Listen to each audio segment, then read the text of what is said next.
United States is fighting two wars, a war on terror and a war on drugs, and they're failing miserably at both. We think the reason they're failing miserably at both is because they're trying to divide their efforts and divide their strength and resources in terms of accomplishing both. And in doing so, they're not accomplishing anything. We think that the priority that the United States has to set is to focus on its most basic need in terms of solving the problems of drug cartels, funneling drugs not only into the United States, but throughout Central and South America that have rippling effects into the United States. We think by prioritizing their efforts in combating the drug cartels in Central and South America, you actually solve something in terms of targeting a direct problem, as opposed to targeting terrorist groups such as ISIS in the Middle East, which prop up even when you take one down. And I think we can show you that throughout history. I'm going to talk to you about a couple of things. One, I'm going to talk to you about the United States response to the war on terror and their response to the war on drugs. Secondly, I'm going to talk to you about how this actually targets a tangible thing as opposed to an ideology, and how we think that's something that's very good in terms of actually giving efficiency at the end of the day. A little bit of background on why we think this should be necessary. The United States has a priority of interest. We think at most, the priority of the United States is always its domestic interests.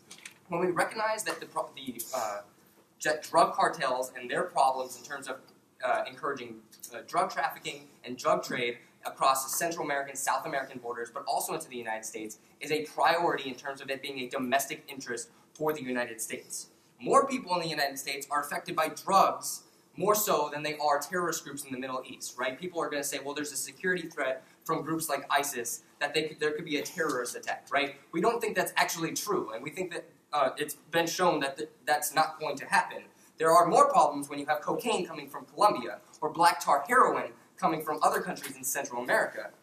This is a problem, especially when it comes to people fleeing the violence in those countries. When we see a high number of refugees coming from countries Mexico, Honduras, Guatemala, fleeing the violence that's created from the drug cartels and the corruption that ensues because the drug cartels are the ones that are in power.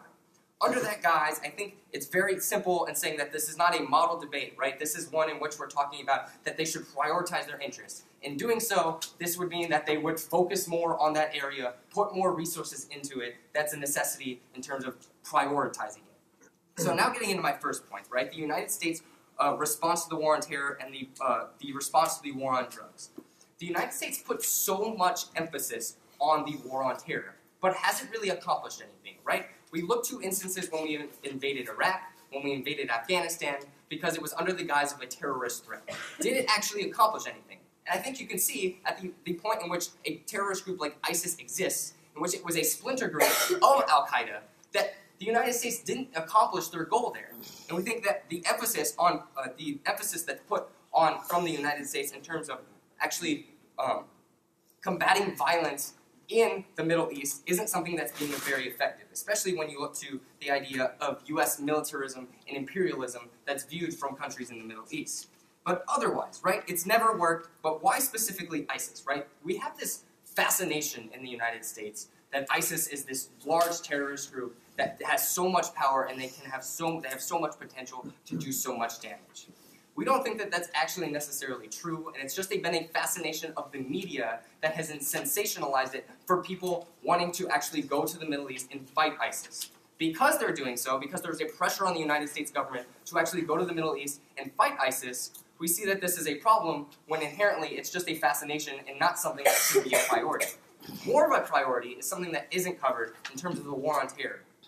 People don't really talk about the war on terror, but the war on terror is something that has a more detrimental effect to the United States and their priority and the prioritization of their interests than it actually does when you concerning terrorist groups like ISIS. When you look to drug trade that exists in Colombia, where groups like FARC control and have so much power in the country, we look to instances in Central America, in Guatemala, in Honduras, where the drug cartels, the drug gangs, have so much power and have so much sway over societies in those countries. We recognize that this is a problem because they're so close to home. And we think that principally that is a good enough reason to do something, but also I'll go further on that.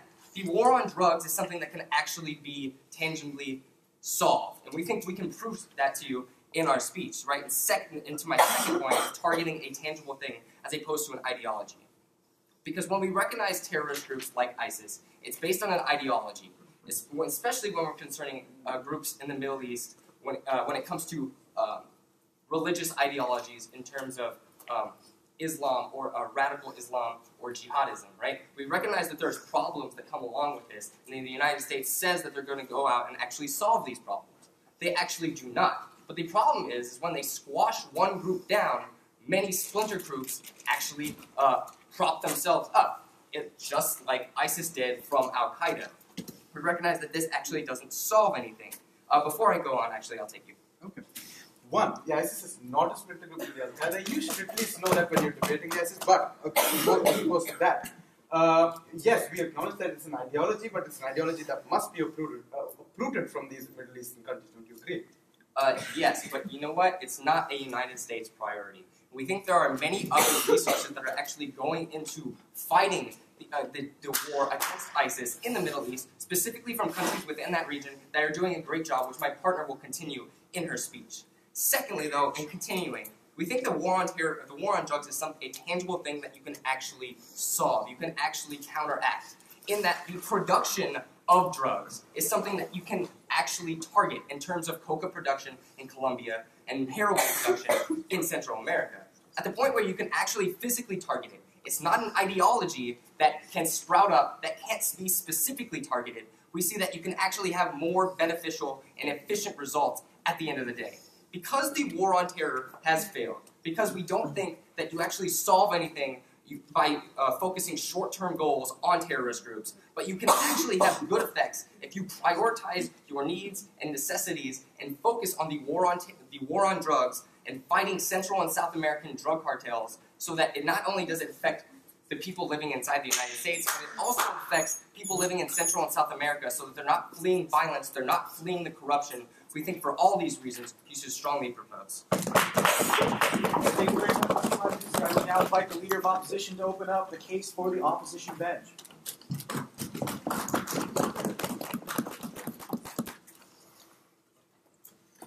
Good evening, ladies and gentlemen. The motion under this canon reads that this House believes that the US should prioritize combating Central South American drug cartels over combating the ISIS. And as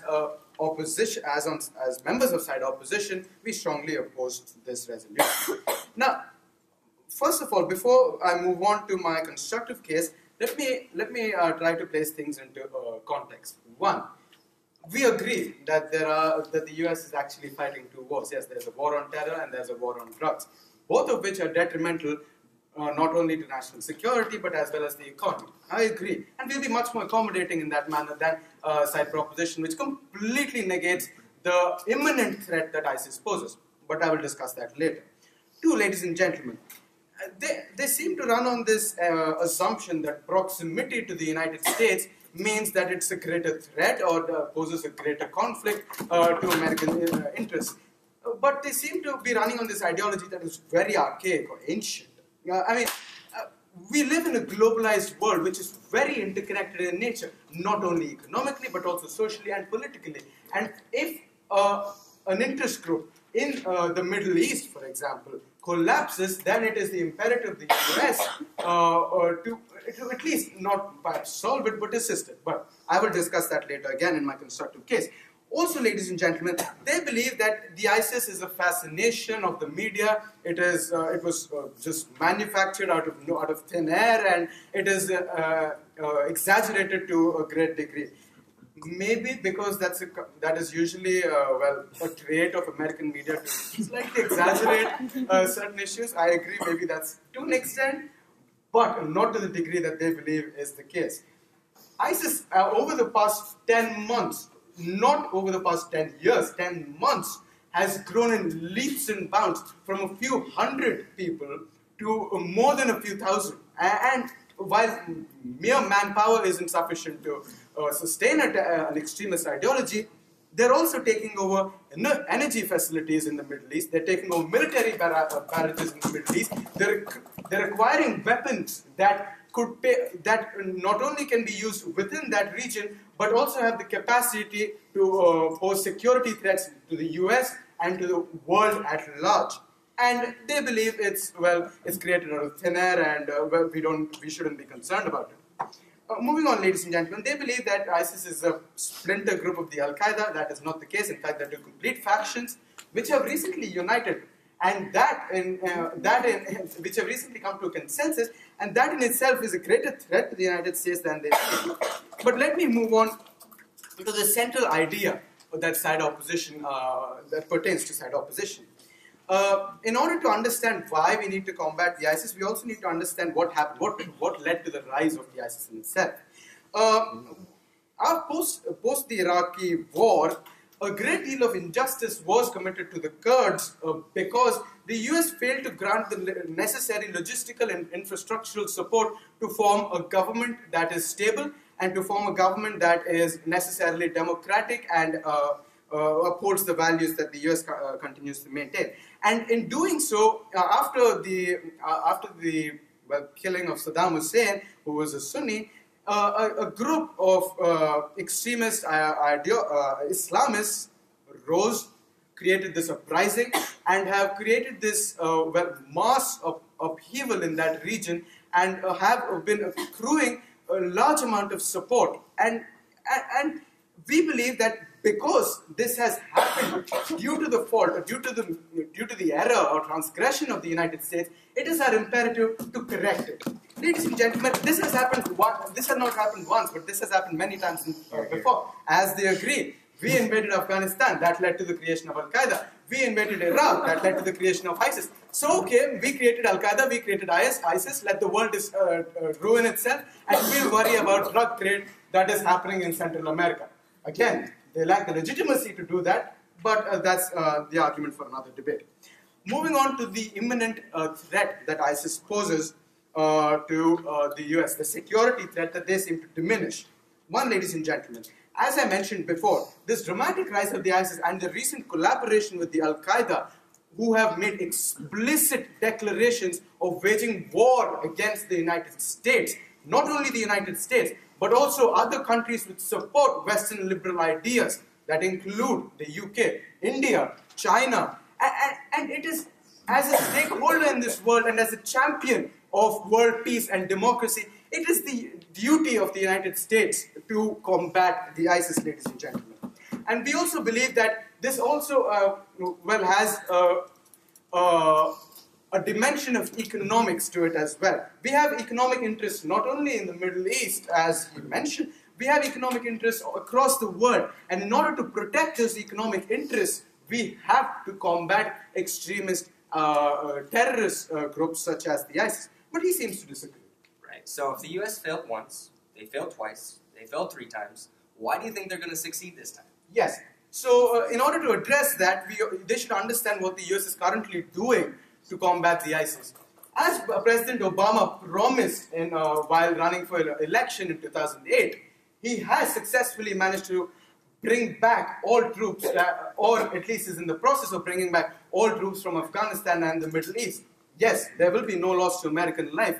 Yes, we will not be directly involved per se, but we will be training rebel groups and other sects within that region who are opposed to this ideology of the ISIS, and we will be also providing tactical support through the use of drones, through the use of other technology that is now within the grasp or within the reach of the United States. Things can be done without direct human impact and without loss to American life.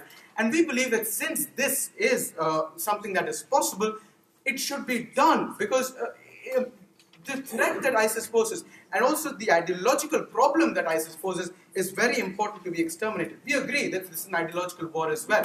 One terrorist group squashed will lead to another. I agree. But it is important for the ideology to be removed. And in order for the ideology to be removed, it's important for the US to establish a stable, peaceful democracy in this region.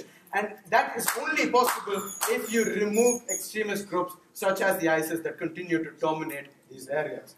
That said, ladies and gentlemen, I'm very proud to boast. Thank you. Thank you very much. We now welcome the Deputy Prime Minister.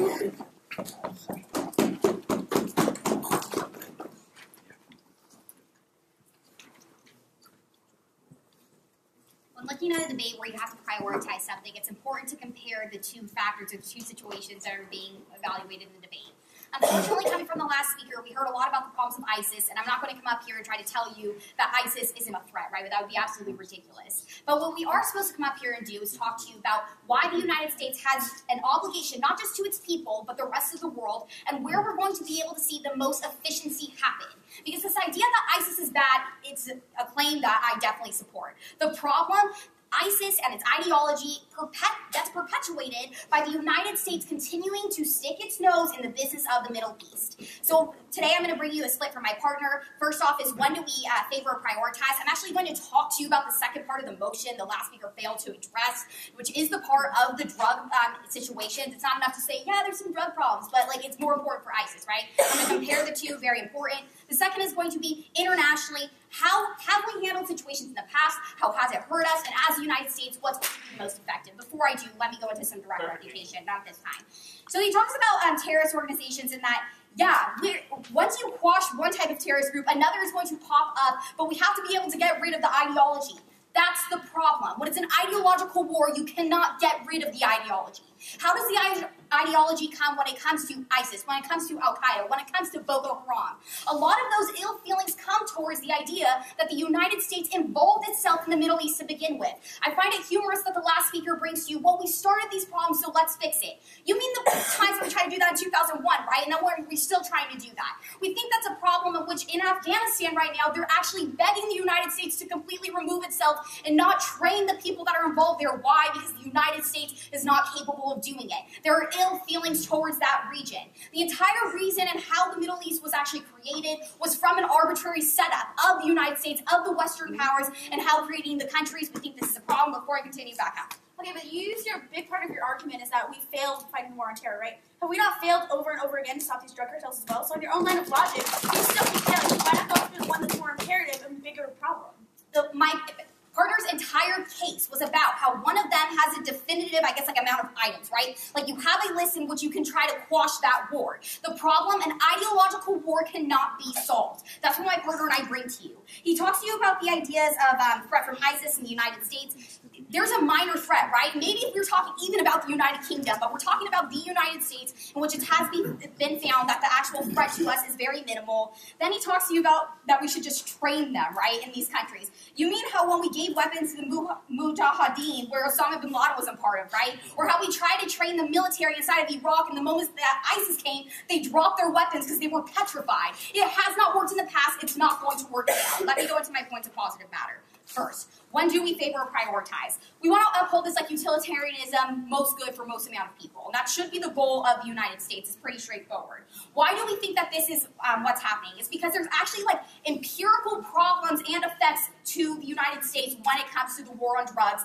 particularly when it comes to Central and South America. What are these examples? Well, FARC, for example, in which you had kidnapping, in which you had drugs. How does this affect the people of the United States and those individuals? Those people flee their countries, right? Those people end up coming over. Those people come over because their governments are being taken over by drug lords, because they're not capable of being able to stay in those countries. Those drugs also come over the border, which you can look in Tucson, Arizona. It's absolutely ridiculous the amount of violence that happens from that. Where does this come from? The war on drugs. We're able to see a very direct effect on the United States American citizens. At the point of where the United States has to prioritize one thing over another, we think we should prioritize that of which we can actually see effects on us, which we see effects on the people. We think that's important. When we look at immigration and when we look at places like Colombia, we can see these definitive problems that end up happening. We must focus our energy onto that of which can be stopped, into that of which we were able to actually put emphasis and put materials and put in goods and money into something in which we can have a solution. My partner and I are for efficiency. My partner and I are not just for fighting this nebulous war and being able to say, we don't like terrorism, so let's fight it. We want to be able to say, where are we going to be able to gain the most solvency? Solvency being the most good for the most amount of people inside of the United States and abroad. We think that's going to come from where you're able to see actual problems occur from this, the war on drugs. But let's go on to the second point, and I think this is going to be a very large point on why this problem with ISIS really needs to be talked about. In a video, Bin Laden, in September 7, 2007, he talked about, if you want to know why the United States is losing the problem of the war on drugs, read a book, right? And then he said what the book was. It's called it's called How the West Lost the War on Drugs, and it's an imperial hubris, right? And what the problem with this is it said that the United States continues to have radicalization happen inside of the Middle East. Why? Because the ideology just doesn't come from these people wanting to be terrorists, but in fact is perpetuated by this idea that the United States keeps involving itself in that area. Because the United States keeps involving itself, and it's not just saying that we don't happen to not like terrorists, but it's actually telling the individuals there that we don't like a certain ideology, and that's a problem. Whether that's the main reason the United States is going there or not, how do terrorists end up getting people to back them up is by saying, look who's continually trying to attack you, the West, the United States. We think that's a problem, and what you're perpetuating this ideology of the United States getting involved in problems where they can. It's been talked about that the United States needs to change its foreign policy. Why? Because so often we focus ourselves on the issues of money, on the issues of types of things that happen with oil and what else ISIS is involved in. Where does this happen in the Middle East? It has not worked before. We don't think it's going to work now. We also don't think it's enough for them to say on the upside, we started this problem, so somehow let's fix it. It's not just philosophically, right? We need to look at pragmatically. Can we solve it? When you look at an ideological war, there's no way to stop it. In fact, the ideological war is only perpetuated by members joining. How do members join? When they have videos of Baghdadi, of whoever may be in charge of whatever terrorist group saying, the United States continues to hurt you. The United States continues to come here and take away your children, to hurt you when they come in with weapons, and they provide weapons to the other group. We think it's incredibly important that not only do we look at how it's affecting the people inside of the United States, but internationally as well. The United States has to be both smart and strategic of where they end up fighting which war it is. I think when they even admit that you're never going to be able to stop terrorist organizations from keep on popping up, we have to realize that this ideology is going to forever continue. If we want to fight a war, if the United States wants to be efficient, it must fight something in which we actually have a fighting chance to do. We think that comes from the war on drugs. We have shown this through both my partner and my case, and for all these reasons, very proud to propose. Thank you very much. We now welcome the Deputy Leader of the Opposition to close out the top half of this debate.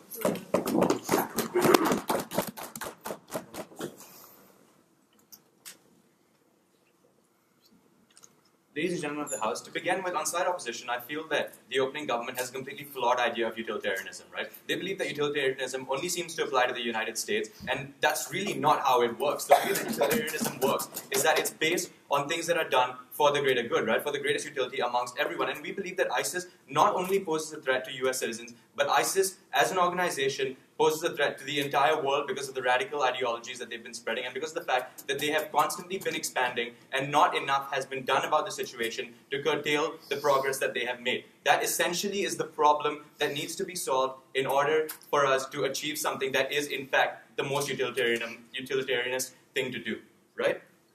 So now we understand it's an unfortunate geopolitical situation that has arisen in this area, but it's something that we need to deal with. It's something that we can't just ignore and focus solely on South American drug cartels in order to, in order to shut down production of drugs, right? I mean, let's say you shut down production of one cartel, right? The fact is that these are really, you shut down the production of one plant, right? The fact is that these organizations are large. These organizations have the power to open up another one. It's going to be a very difficult situation to try to completely cripple down a cartel to its knees. And it's also, we argue, as difficult as shutting down ISIS and as difficult as the ideological war in the Middle East itself, right? Now they say that the US sticks its nose in the Middle East and that's why we have all these problems. If the US goes after drug cartels, they are going to retaliate too. No one is just going to sit there and take a beating while someone comes after them and tries to stop them. That is not how it works. If someone comes after you, you're going to go after them too. No thank you, right? We believe that, and they say that you cannot get rid of an ideology. We disagree with them. We believe that if you can cripple down an ideology to its bare knees, to a situation where it can no longer further propagate sufficiently, we believe that you have crippled down that ideology to a very, very good degree, right? And we believe that this can be done through like education of people, through stable government implementation, through all these such measures that will essentially cripple ISIS down to its very, to its bare knees, right? Now we see that, they also can say that, this problem is propagated by the fact that the US keeps going into the Middle East, right? Are they suggesting that if the US does not go into the Middle East, that the terrorism is going to stop? That's not how it's going to go. The status quo is not just going to suddenly drop because the US does not go into the Middle East to invade, to sort of, establish a situation where they try to stop the progress of ISIS, right, which has constantly been expanding. This is going to continue regardless. This is going to continue even if the US does not go in there, and we need the US to go in there because of the fact that the US is a world superpower that has the potential to help solve the situation, right? Now they say that ISIS does not provide a tangible sort of threat to US citizens. Well, 9/11 was a tangible threat to people, everyone. 9/11 resulted in the loss of several lives, and that was a terrorist group. South American drug cartels do not cause loss of life on such a large scale, right? And we believe that ISIS as an organization does have the capability, not right now, to launch such a threat because of the fact that, this idea of proximity that they brought up is completely invalid. 9/11 happened with a terrorist group that was operating from the Middle East, right? Why can't ISIS do that too, right? Why can't ISIS... ISIS still has the same capability to do that. And if 9/11 was a tangible threat to the people of the US, we believe that ISIS also does pose tangible threats to the people of the United States, right? Now the fact is that we have also failed the war on cartels, right? We failed that to a certain degree, and we failed the war on terrorism too, which is why, and the reason why we failed both of these is because of the fact that we tried to put resources into both of them, and we feel that the war on terrorism is one that is far more severe, which is why we believe that that resources need to be put more into fighting and stopping ISIS in the Middle East, right? But before I move on, you seem to disagree. Okay, that's the exact problem. When you bring up 9/11, it was by Al-Qaeda, a different terrorist organization. There's always a terrorist organization. That's why the war on terror will never be won. Right, okay. ISIS and Al-Qaeda have just teamed up. Are you suggesting that ISIS and Al-Qaeda cannot do what Al-Qaeda did by itself a while back? The war on terrorism is definitely something that can be stopped. You just need a new, different approach to it. A situation in which you bring this ideological thing down to its bare knees. Right? No, thank you. This brings me to my argument. I'm going to do a cost-benefit analysis of whether or not we should, in fact, focus on ISIS or focus on South American drug cartels, right? I have 3 levels of argument. The first is on the protection of US citizens. The second is on this humanitarian perspective, right, of whether or not we should go in there. And the third is on the threat of drugs versus the threat on lives, right? Moving on to my first line of argument, which is on the protection of US citizens, right? We feel that, just because the harm right now at present to American lives is lower by ISIS than it is by drug cartels does not mean that in the future ISIS is not going to be a massive threat. ISIS poses an imminent threat at this very moment just by the fact that they are expanding in the Middle East because they're getting more resources, taking over many more energy plants, taking over many more sort of areas in the Middle East that my partner pointed out, right? We believe that as they grow as a nation, they pose more and more of an imminent threat to the United States, right? We also feel that since they're constantly growing and spreading these radical views, right? That people there are likely to become more aligned with their views, and that's a problem because that basically is a problem to not only the U.S. but a problem to to a lot of other Western liberal democracies and a problem to many other countries all around the world, right? That brings me to my humanitarian perspective. We see that the U.S. is a world superpower. It's one of the few leading nations, one of the few important nations in the world at present, right? And we see that it's also responsible for the situation there. The US went there to the Middle East in that area and screwed up. They messed up. It was a mistake, right? And they basically were responsible for the deaths of several of the Kurds. And we believe that because of the fact that they caused these people problems, they have a right and they have the duty to fix these problems. They need to go back in there because of the fact that they did, in fact, lead to this problem being spurred on, right? And we see that while ISIS may not pose a threat right now to American citizens, they have been killing thousands of people in the Middle East recently. They have been posing threats to several lives of people over there, all as a result of the problems caused by the US. And we feel that the US, as a superpower, can help to combat the problems that ISIS creates, right? So we see that protecting these people is also really important, and we believe that it also creates better relations between these countries and the United States, right? That brings me to my third point, which is on drugs versus lives, right? We feel that the threat of cocaine right now isn't as bad as the threat of beheading people. We feel that when ISIS goes around cutting people's heads off, when ISIS goes around killing several people, that is much more severe of a threat than cocaine is in the world right now, right? And we feel that because ISIS is growing so much, and this is what we're trying to stress here, because ISIS is growing so much, they have this potential to really, really destroy lives. And we believe that for this reason, not just to protect the United States, but to protect the world as a whole, the United States as a superpower needs to try to stop ISIS. Therefore, I'm proud to oppose. Thank you very much. And now welcome the member of government to open up the second half of this debate.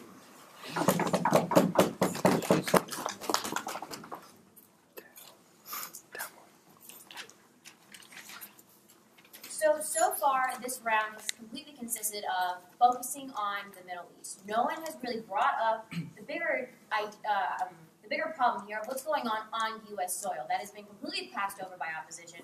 And I think it's time that we look at what's going on here. Before I get into my 2 points, or my 3 points, which are that of the safety of the citizens, the bigger problem at hand here, and the fact that there is other aid in the Middle East. Opposition talks about this imminent threat caused by ISIS, but no one's looking at the fact that there's an imminent threat going on right here, right now, that's been going on for decades.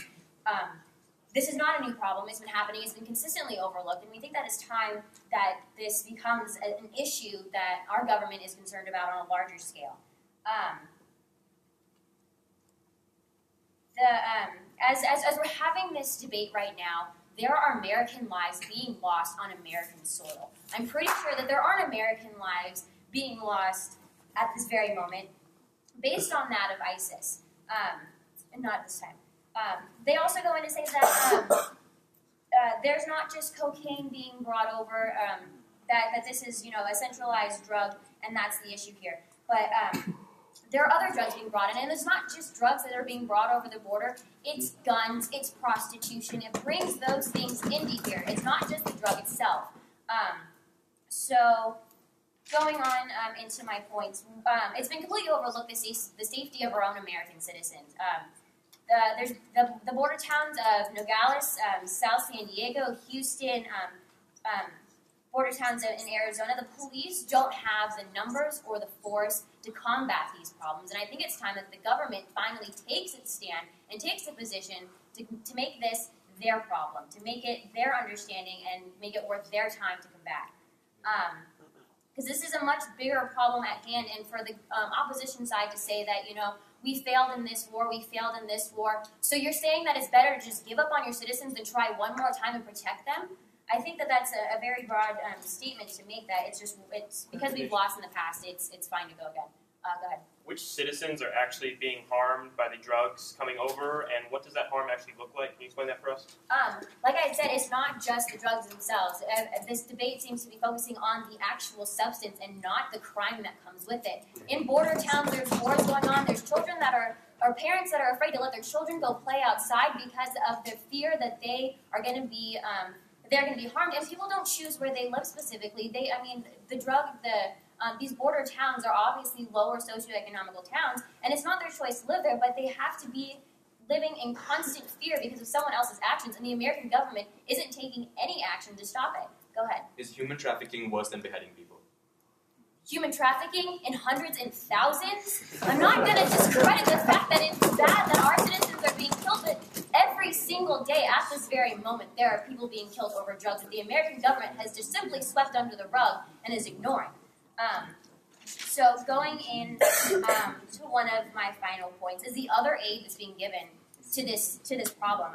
The Turkish, the Kurds, there are other people that are helping us with this problem. It's not our sole responsibility to fix it. Who's helping us right now help our citizens?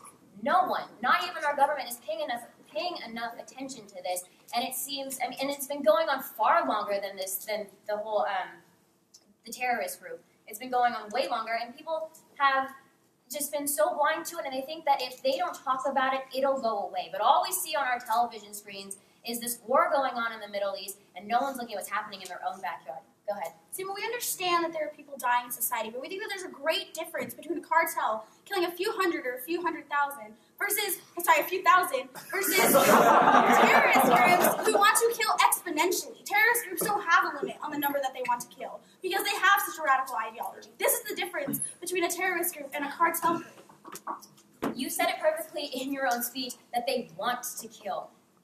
This is happening right now. They are killing our own citizens. These drug cartels are killing our own people. It hasn't happened yet. ISIS may have this great idea that it's going to happen, but it hasn't happened yet. And I think it's more important to take a stance and to put in action, not this time, towards something that's already happening. It's great to say that we want to be prepared for a hypothetical, but it's ignorant to just brush over the fact that we're taking no direct contact on large scale to help these people that are dying right in our own backyards. And I think that that's just a very ignorant thing for the opposition to say, that we need to pay more attention to something that hasn't even happened yet, opposed to fixing a problem that's here. To kind of summarize my speech, we need the help that we aren't getting. We need the help from the government. Local police can try all they want to combat this problem, but there are much more of them than there are of us. It's time for the government to step in and do their part. We see the National Guard being sent into Ferguson over these protests. Why don't we have something that large on that sort of scale to combat something that's happening in these towns that not much attention is being given to? And the bigger problem is the fact that this is happening on U.S. soil. I honestly believe, and on the government side, we believe that it's more important to combat a problem. They call it a drug war. It is a drug war happening on our soil, and I think it's terrible and ignorant to focus more on a war on opposite soil that's already being taken care of by other countries that need help with, opposed to something that's happening to their own citizens.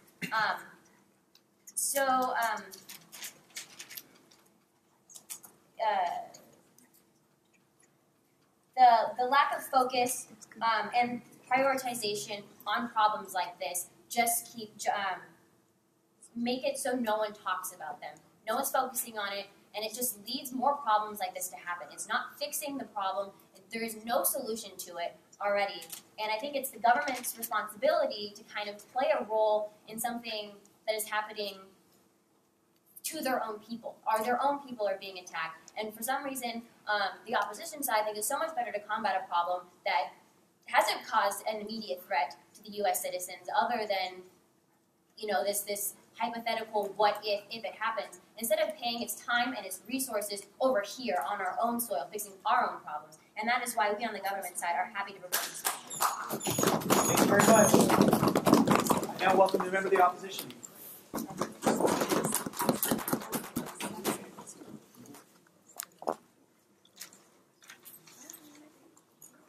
Turf wars in cities in Arizona.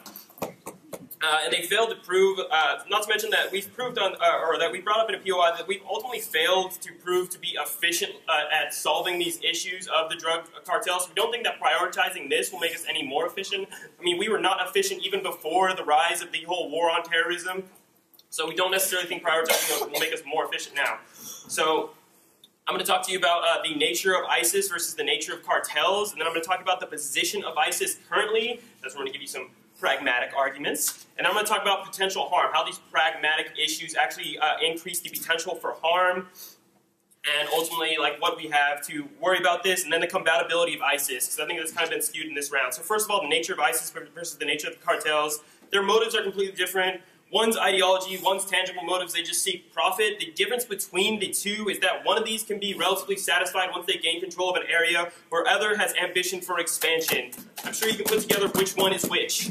Cartels seize an area, they lock it down, they control that area. ISIS has ambitions to expand as they move city to city, seeking to establish a global jihad. Ambitions are a big deal. Why are they relevant? Because that tells you where that group is exactly headed to. We know that cartels, for the most part, are relatively contained in certain areas. They're going to stay there, so if we prioritize ISIS and deal with ISIS first, we will know where to go to get the cartels. But if we prioritize the cartels, ISIS is going to spread to a point where it's not containable. So I'm going to talk about what is ISIS' current position of power. They've seized controls of valuable resources in Iraq and Syria that makes them extremely powerful. We don't necessarily think it's a fantasy driven by the media. We think it's actually, relatively tangibly a problem when ISIS seized control of military power plants, roads, hospitals. They control the infrastructure. They control the flow of money. They've surpassed the amount of weapons. And ultimately, this is giving them a wider platform to expand on. And not to mention, they've gotten funding from international countries like Qatar. This is also a problem. And we think that for all these reasons, these are items which opening government brings to you as so important at targeting. If we can target items, we can solve the problem. These are the items that we need to target to defeat this terrorist group. If we can target these items, these pragmatic things, then we can ultimately limit this terrorist group's power. So we solve for opening gov's gripes right there. Not to mention, all these things that they've seized are necessities for expansion, and they've gained plentiful amount of these things that have actually allowed them to expand exponentially over these past couple months. Whereas cartels have a sustained level of harm, and they're relatively stable where they are. We agree that the harms are there, and they're very serious harms, but we think that the potential for harm that ISIS has is far greater. Therefore, we can't afford to prioritize the cartels and ignore ISIS when you have a situation like this. Before I go on, I'll take opening gov. All right, so first off, he concedes that you can target something tangible in that money, in that cartels go off of money. You just target their wallets. That's pretty easy and tangible to target. But what about the deaths in Central and South America of citizens because of the violence of drug cartels having so much power? Right. So yes, I conceded that you do target things tangible. That's why you can also fight ISIS, which, you know, ultimately defeats her partner's speech. Yes, there are deaths happening in Central South America, but we think that the potential for deaths, as I've said, is far greater in the Middle East because they've shown aggressive expansion, and a lot of their members are starting to look to move outwards by seizing international passports. We want to stop that before they can start operating in cells. If we can contain it regionally, we also limit their power because we no longer have to deal with the typical things about terrorist groups. This is why ISIS is unique. It's a very different type of terrorist group. This is where I get into compatibility. It's a very different terrorist group because it's relatively new, and for the most part right now it's regionally contained. It doesn't operate in the cells that we see in other terrorist groups that have been drawn as parallels to ISIS. Because it's regionally contained, it doesn't operate in cells. If we can attack them at their regional state while they're still regionally contained, we have a lot better chance of essentially limiting the idea so we don't have other cells popping up, which is the main contention, or the main gripe that we have coming up from opening government. And relatively speaking, right now it's a small force. It's, you know, it's about 10 to 15,000 people, but it has potential to expand. That's a small force that we can deal with rather swiftly if we so choose, and I think we should, because once we deal with that and we can contain that, we can limit their power, contain that force, or eliminate that force, then we can start to focus on things like that. We think we should prioritize ISIS first, because ISIS has far greater potential for harm, because it has the potential for expansion, it has the resources needed for expansion, and ultimately you need to look at, like, you ultimately need to essentially assign Pascal's wager, like, what is worse? You know, if we assume their position and we prioritize the cartels in Central and South America, what are the worst harms that are going to happen? ISIS is going to expand, potentially, and ISIS is going to start operating at a global level. It's going to gain more funding, more resources. This is problematic. If we prioritize ISIS, cartels are going to stay where they have stayed for very many years, and they're going to continue operating there. So we need to prioritize ISIS first and then deal with the cartels. We think that this is extremely important because this is the kind of state that terrorist groups are extremely vulnerable in, and we need to attack them right now. Otherwise, we'll risk greater harms in the future. And for all these reasons, we proudly oppose this motion. Thank you. Thank you very much. I now invite the government whip to close out the case of the government bench. He can't for himself. Ladies and gentlemen, I want to bring to you the closing remarks from the government side. We've heard a great side from the opposition, but we want to clarify and actually crystallize this round as a whole and show you why the actual why the motion that's being presented is actually very important and needs to be taken into consideration by the opposition to be specific. So when we look at this, we've heard from the previous speaker that this idea that cartels are contained and, you know, ISIS is going to get out of control. You know, a little bit of rebuttal before I get into my point, sorry about that. But when we look at this, we see how, you know, cartels are not necessarily contained.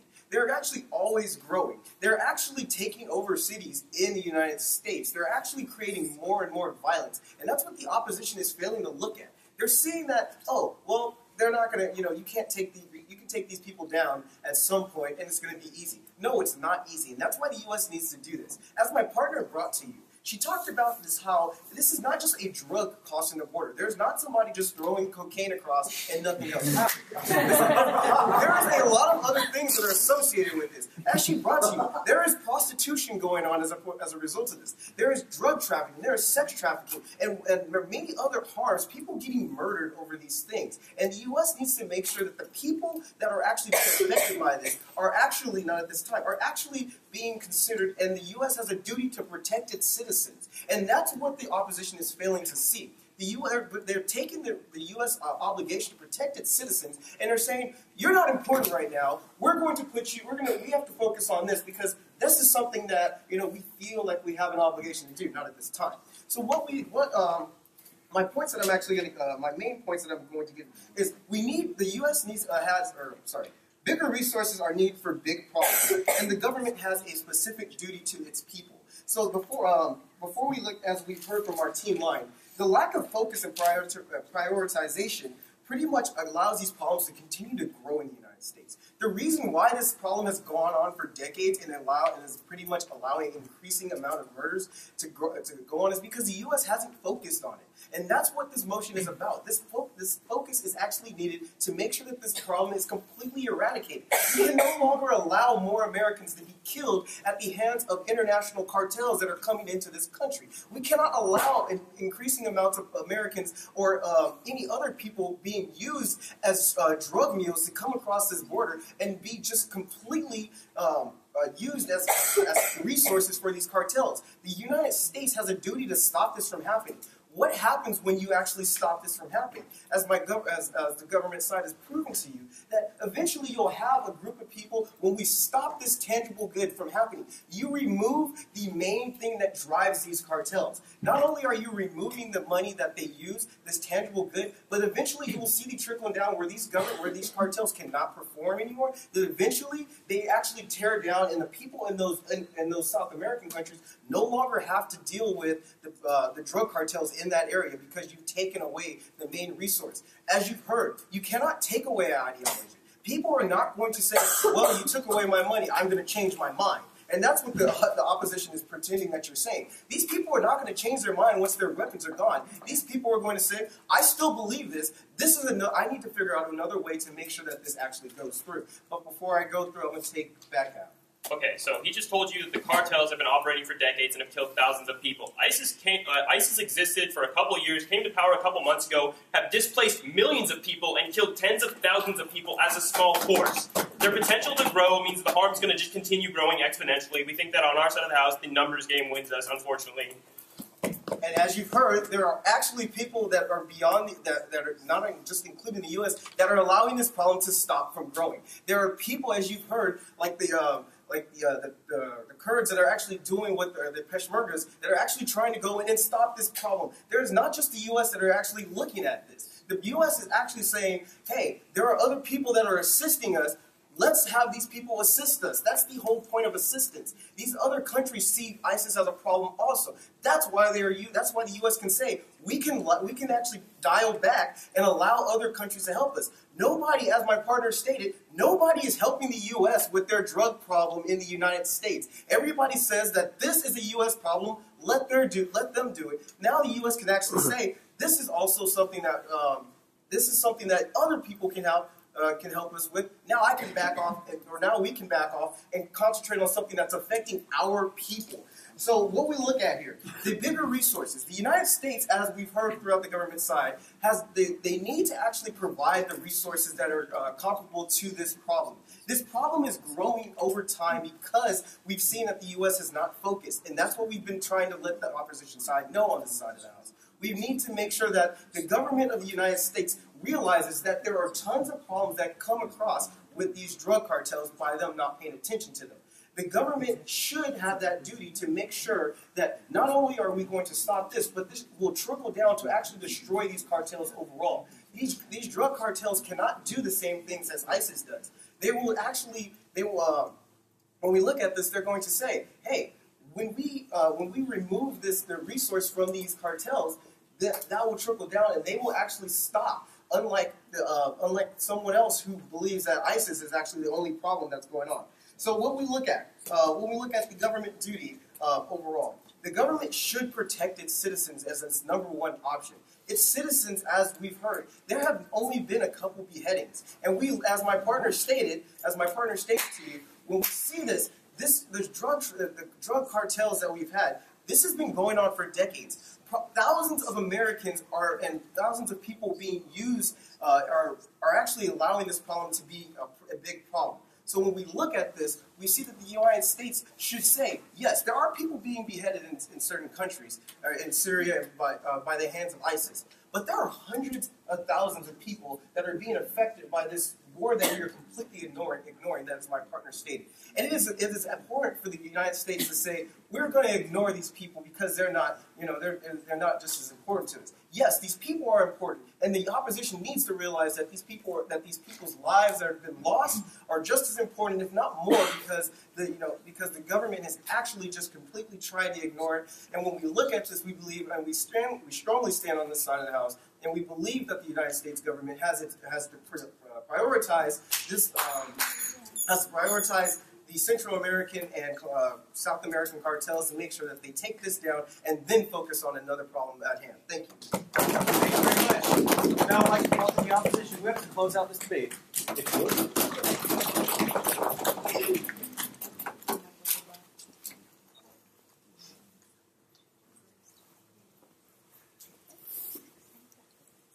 Mr. Speakers, ladies and gentlemen, I think that it's very important to note that the difference between ISIS and drug cartels is the time that they have been around. We bring you on side opposition with the very delineation between how dangerous they are is the amount of power and havoc a tiny group that hasn't been around for even half as long as cartels has caused versus cartels. We think that at the point of where you look at the way groups like this form, which is with cells, we think that you have more developed cells in drug cartels, in which when you take down one lord, another one pops up than you do in ISIS. Why is this important? Because ISIS has not had the time to truly develop yet. If you do not prioritize ISIS, you prioritize something that has been a problem for a while, long enough to where we kind of rhythmically know how it operates. We do not know how ISIS operates. This is the issue we bring you today on the side of opposition. So let me clarify why opposition wins this round, because we are not saying that you should ignore drug cartels. We completely empathize. We're saying that in regards to prioritizing, which is what we are talking about today, you need to prioritize the bigger, more potential harm and the current harm that is going on, which is ISIS. Let me show you why. My points of crystallization today are going to be two things. The first is going to be what happens when you do or do not prioritize.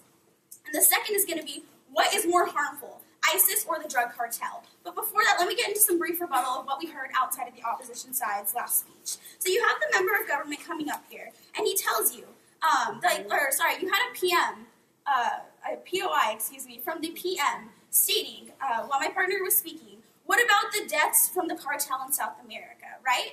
Well, what about the mass murders, mass rapes, mass bombings in the Middle East? We think that these are more horrible issues that are going on and affecting more people. When you have the whip speech coming out of the member of government in which he tells you, well, no, we understand that those are issues, but you know, the poor person that can't go out in their neighborhood because there's a drug lord rolling in. We think it's the poor city that can't even operate because because terrorists are running rampant. Because if you walk outside, you might get hit by shrapnel. We think that this is a greater issue that you see in society. We think that this needs to be addressed. No, you guys can sit down. We think that our T-line is essentially, you need to fear the man with nothing to lose. What do cartels have to lose? They have to lose money, they have to lose drugs, they're standing in society. What does ISIS have to lose? Nothing. They're willing to kill themselves, to kill others, to just run rampant, to send a message. That is what is more horrible and harmful. That is why you need to prioritize them. Because unlike the cartels, who they say have definitive